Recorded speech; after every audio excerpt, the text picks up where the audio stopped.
他们孤身一人，没有钱，知道这段旅程可能会让他们丧命，但他们准备好为抵达美国付出一切。列车每天只经过一次，可以看到他们眼中的恐惧，在跳跃前的犹豫，那一跃可能会让他们丧命。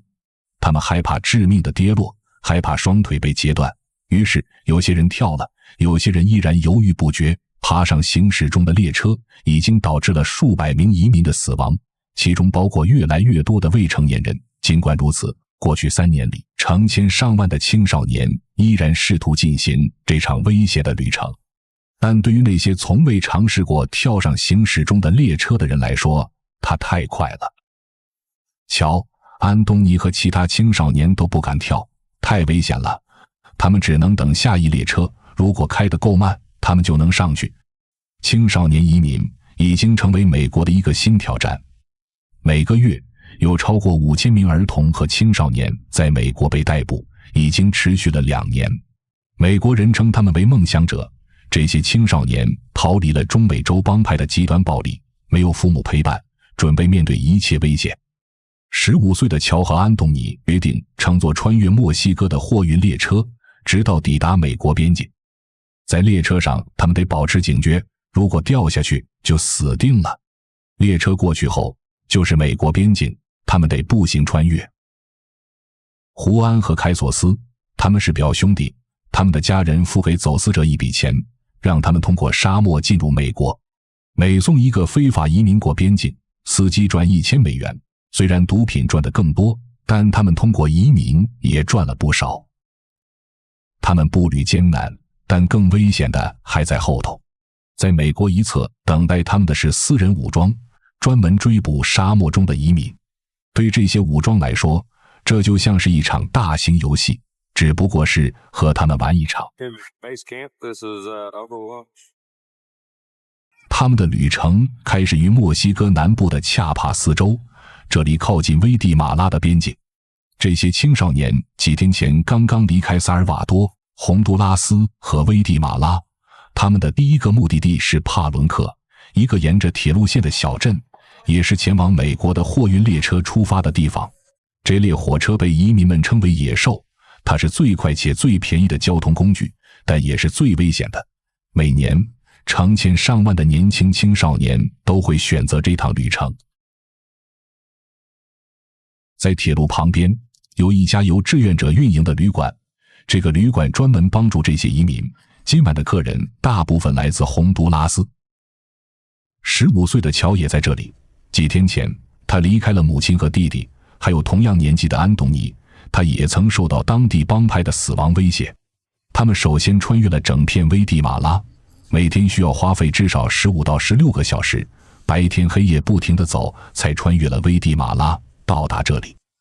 在洪都拉斯，帮派之间为了地盘而爆发战争，他们喜欢杀戮，尤其是未成年。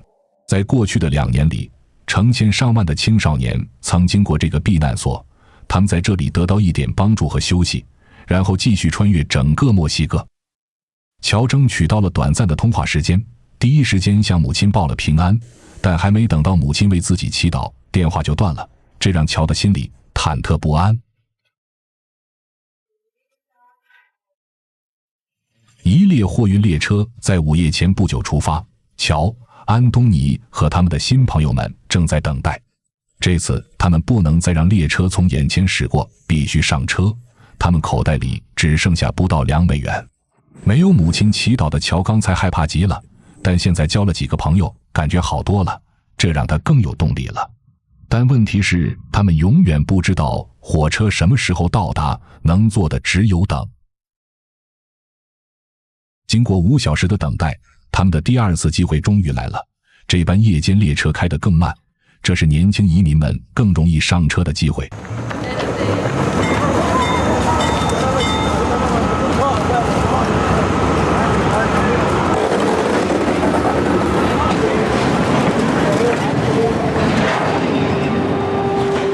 朋友们决定尽全力保持在一起，但乔迫不及待想要上车了，因为列车很快就要加速了。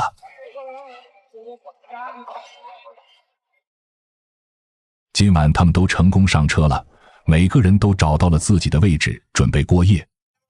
安东尼也成功上车。在下一站，列车减速，乔和朋友们成功保持在一起。他们找到了一个看上去很安全的货箱，不用冒着危险爬上车顶。由于摄像机吸引了太多的注意，他们害怕被发现并被勒索，让摄制组离开了。约定在北方的一个站点再见，那是货运列车的停靠点。这列车驶向美国边境，但在接下来的车站并没有看到安东尼、乔或他们的朋友们。摄制组沿着铁路寻找他们，当地人说他们的列车被墨西哥警察拦截了，但没有人看到这些孩子。他们是否成功逃脱，还是因为移民压力而被逮捕了呢？1年以来，墨西哥南部一直面临巨大压力，道路有警察和军队监控，美国要求墨西哥当局拦截移民。今年已有11000名独自旅行的儿童和青少年在这条路线被逮捕，创下纪录。他们被安置在临时拘留中心，这些地方现在人满为患，且严密监控。乔和他的朋友们可能就在像这样的中心，现在大约有30名儿童和青少年被关押在这里。所有这些人都是因为试图非法进入美国而被逮捕的，就像乔和他们的朋友们一样。这里更像是一个儿童监狱，孩子们可以在这里待1个月以上，然后他们会被赶出去，送到他的家人那里，然后重新开始。由于年轻移民涌入，墨西哥当局正在扩大拘留中心。如果乔、安东尼没有被逮捕，也许他们已经到达墨西哥北部了。货运列车在1个月内通过3个入境点到达美国，分别是诺加利斯、华雷斯和麦卡伦。摄制组决定首先前往诺加利斯，寻找这些青少年。一旦到了那里，他们就必须找一个走私犯，帮助他们越过墨美边境。诺加利斯是一个人口约为20万的城市，由毒贩控制。他们正在进行无情的战争，人口贩卖成了他们的新生意。几天前摄制组到达时，有10名移民被杀害。经过核对，确定的不是乔或他的朋友们。摄制组询问了许多走私犯，经过几天的谈判，终于有一个人同意让摄制组跟随他。他叫丹尼尔，27岁，他的专长是青少年走私。他刚从监狱里出来，在美国监禁了6个月，罪名是走私移民穿越边境。今晚是他重返生意的时刻，他感到很有压力。他的老板只有在非法移民到达目的地后才会付钱，每个移民他能拿到1000美元。丹尼尔为塞纳贩毒集团工作了6年，塞纳是墨西哥最权势的贩毒集团之一，他每周能赚到最多1万美元，因为他还走私毒品到美国，使用的都是同一路线。他的老板决定什么时候走私毒品或非法移民，通常是毒品优先，如果违反会被处死。非法移民很吸引注意，他们留下的垃圾非常显眼。这虽然是个好生意，但小鸡比毒品赚的少得多。小鸡是他们对非法移民的称呼。毒品和非法移民每年为墨西哥卡特尔带来超过30亿美元的收入。这些卡特尔从不缺乏赚钱的点子。那些无法支付卡特尔费用的移民被迫走私毒品到美国，如果他们被抓住，他们的旅程将以监狱或死亡结束。墨西哥毒品交易周围的暴力正达到新的、更加致命的高度。在过去的8年里，已有超过5万人在这场战争中丧命。这场战争使墨西哥的卡特尔彼此对抗，争夺毒品走私的控制权，如今甚至涉及到移民。他们愿意做出任何事，暴力和道德沦丧，而移民是他们的首要受害者。诺加利斯是否已变成了乔和安东尼的致命陷阱？他们曾计划在这里越过边境。在诺加利斯，卡特尔把移民藏匿在这片地区，就在城市的最上方。移民们被放在街道尽头的一个藏匿处。今晚，丹尼尔将带着3个人穿越到美国。按照计划，卡特尔给了他未成年人。胡安和凯索斯是表兄弟，他们15岁，将去美国和他们的姑妈团聚，和他们一起的还有42岁的埃尔斯，他去那里找工作。丹尼尔会尽全力把他们送去美国，一旦到了对面，一辆车会来接走这些移民，然后带他们去沙漠中的一个藏匿处，之后会有人把他们送到家人那里，但出发前他们得快速地补充一下旅途所需的物资，买够所有人的食物和必需品。一旦他们成功越过边境，如果被美国警察发现，他们可能得在沙漠中长时间藏匿，但在路上需要小心，军队和卡特尔经常会发生冲突。目前所有的事情都是未知数，丹尼尔只能走一步算一步。晚上10点，镇子里一片寂静，经过1个小时的路程，丹尼尔抵达了过境点。远处的灯光是美国，隔着栅栏只剩下几公里的距离。他们拿好包，跟随着丹尼尔，特别要注意对面的摄像头，他们必须严格按照规划的路线移动，时不时的要停下来观察，看看美国警察是否在那边守株待兔。小组在黑暗中行走，丹尼尔将带他们到离栅栏不远的地方，可以从那里穿越到另一边。他们需要走近1个小时，保持低调，以免被看到。丹尼尔安慰着他们，只要跟在他身后，就没人能看到。在留意警察的同时，丹尼尔还担心来自竞争卡特尔的打手们会看到他们。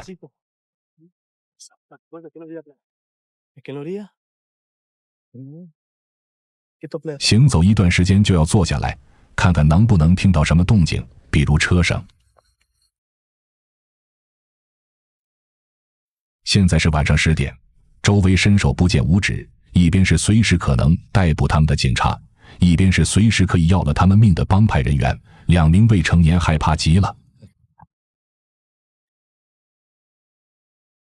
离栅栏不到1公里时，走私者停了下来，他显得很担心。现在他们不能在一起走了，因为那边有竞争卡特尔的人，如果他们看到这些人在一起，就会杀了他们。情况紧张，目前只能分头行动，单独走。一旦到达美国一侧，小组还需要走几公里才能找到等着他们的车。丹尼尔给他们指定了一个约定地点，图森路上的一个服务站。他们能否成功越过边境？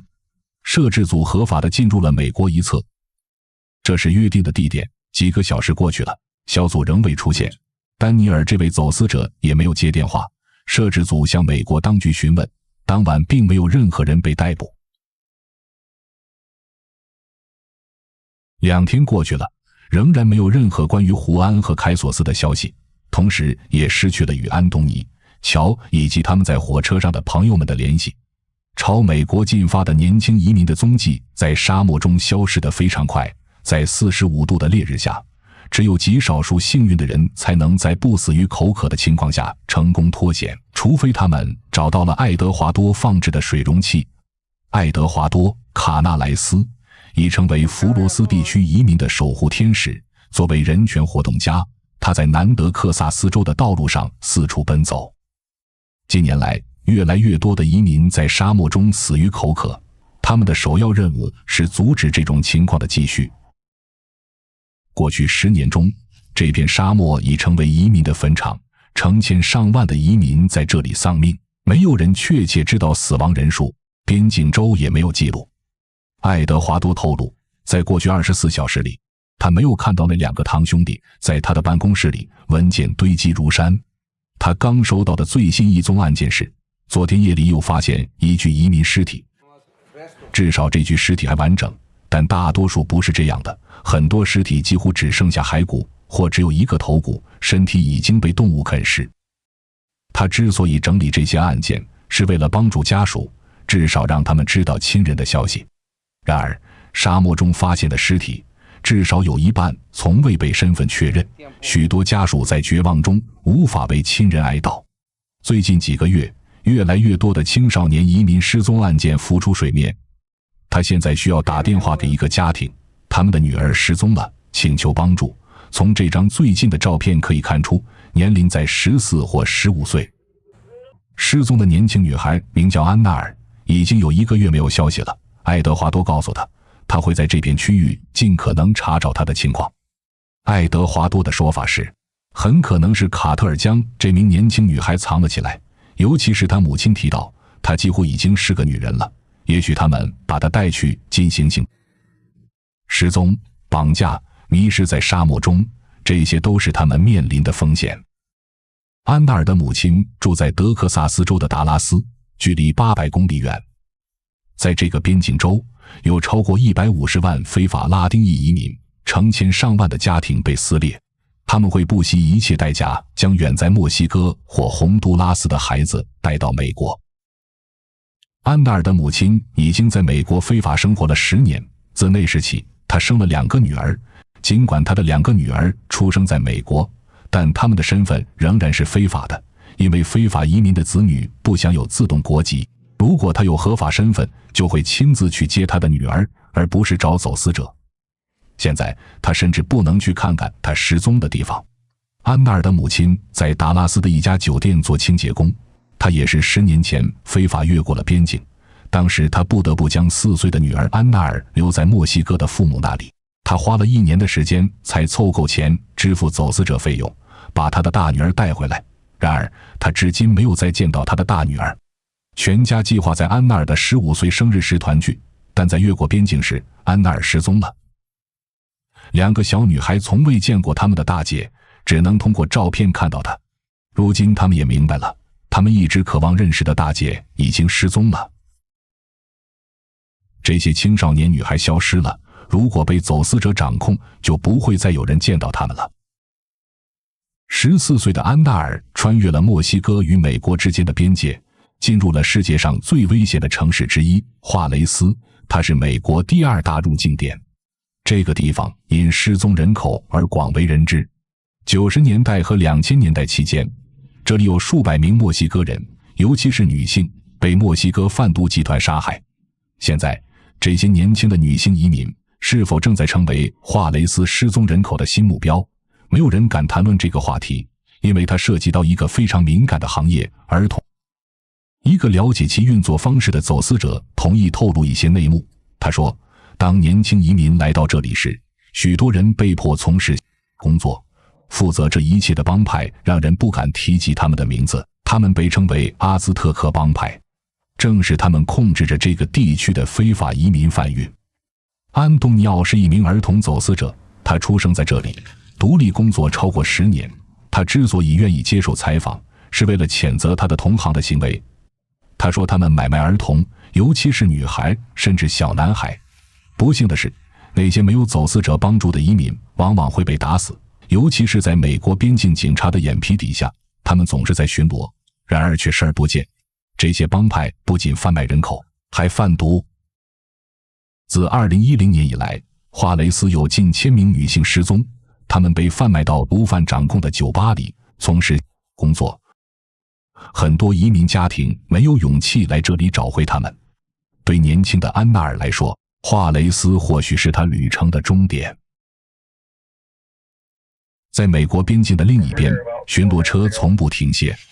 美国边境警察卡维略和他的同事莱昂正在负责监视墙的区域，就在华雷斯的另一边。卡维略警官刚刚接到增援电话，他和莱昂警官一起出发。有3个人非法越过了墨西哥到美国的边境，其中1个被追捕。接着，直升机开始引导车辆朝着逃亡者的方向，最后捕捉到了逃亡者。逃亡者越过了河边的栅栏，穿过了运河。美国政府修建的这道栅栏，只能减缓移民和走私者的速度，能给警察争取时间，以便能够抓捕他们。其建造费用每公里超过400万美元。而且有2万名边境巡逻人员一直在不断监视。这只是一个金属板，一直延伸到底部，目的是防止挖隧道。他们知道隧道依然会有，但它至少能稍微减慢他们的速度。美国每年在阻止移民进入方面花费超过40亿美元，但贩毒集团总是比他们领先一步。在靠近边境的地方，有些房子是储藏屋，也就是说，如果有人非法越过边境，能够到达那些房子，主人会允许他们进去，躲避警察的追捕。在美国南部的亚利桑那州沙漠里，一场猫捉老鼠的游戏开始了。今天是狩猎季节的开始，但这次狩猎的不是动物，而是移民。蒂姆·弗莱是一个极右翼民兵组织的头目，每年3次，他组织一次准军事行动，在这个地区截击移民。超过20名志愿者响应了他的号召，他们来自全国各地，来参加为期3天的边境闪电战。有些人曾是退伍军人，但大多数人从未服过兵役，他们是水管工、销售人员或前警察。在亚利桑那州，枪支可以买到，包括突击步枪，任何人都可以持有。于是，他们来这里过一个战争游戏般的周末，因为节假日的临近，边境巡逻队会放假，所以他们需要填补空缺，弥补差距。2个男人被派去从一个战略位置观察，这个观察哨曾被毒贩守卫使用，他们得在不被发现的情况下爬到山顶，找到阴凉处。远处就是墨西哥，山峰被用作观察点，在地面上，移民们背着背包，带着他们的物资。毒贩通过无线电指导走私者和移民。在石堆下，有些垃圾、脏水全都堆在这里，毒贩就躲在这里，没人能发现他们。这是一整个网络，遍布山顶半个区域，边境巡逻队可不会爬上来。很快，他们就看到一个人进入了吉普车，他即将离开。他穿着便衣，带着物资、水、食物、毯子，所有需要的东西都带上了。在这里可以待上2周。他们把这一情况传达给了前哨。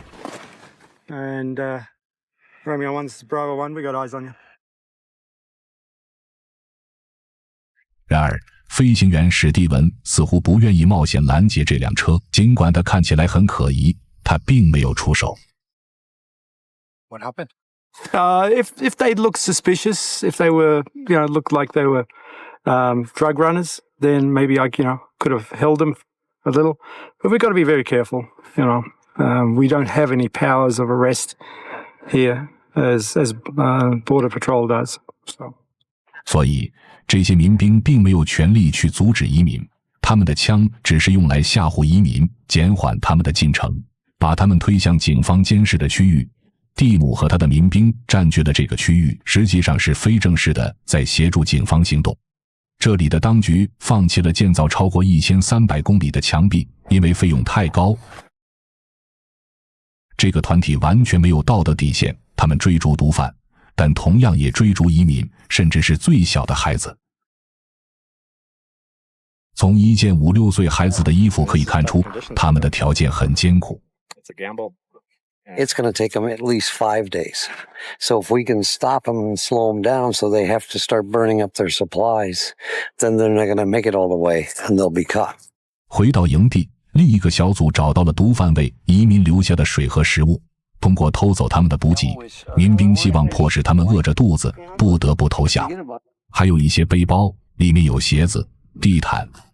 鞋子是为了避免留下踪迹。There's oatmeal, tortillas, because if they can't eat, they're going to get hungry. You can go 3 days without food, but you can't go 3 days without water. Caramel Tito. Not bad. 追踪仍在继续，民兵小组认为他们发现了2个身影。与此同时，边境警察也发现了可疑的动静，他们的直升机已经赶到，开始寻找藏在树下的移民。直升机飞得非常低，旋翼的风力如此强大，以至于没人能站稳。直升机成功将藏匿者赶出了藏身处。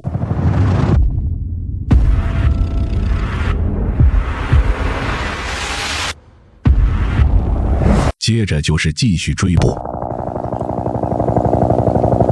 在营地，民兵们在等待信号，准备出发。在边境警察仍在区域内时，他们不能采取行动。夜幕降临时，直升机最终放弃了追捕，逃亡者成功逃脱。现在轮到蒂姆的民兵了。蒂姆把他的队员分成了几个小组，目的是将移民引导到他这边，防止他们返回墨西哥边境。这是沙漠中的真正猎杀。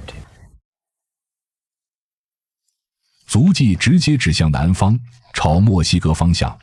这是移民们试图逃脱民兵的追捕，逃回了墨西哥，这样民兵就没有办法越界抓人了。仪器上的那条直线代表了一个边界，时刻提醒他们不要越界。没有边境栅栏，特别是在晚上，他们不想走得太远，避免触犯国际法。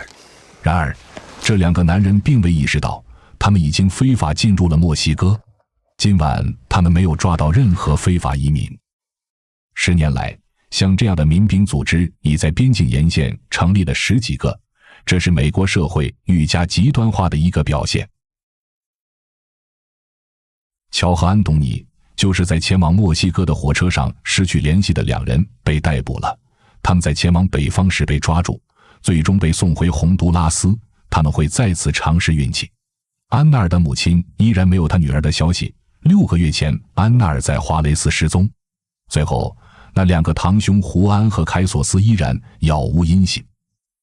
过去2年，美国逮捕了超过13万名儿童和青少年移民，但还有多少人消失在通往美国梦的路上，无人知晓。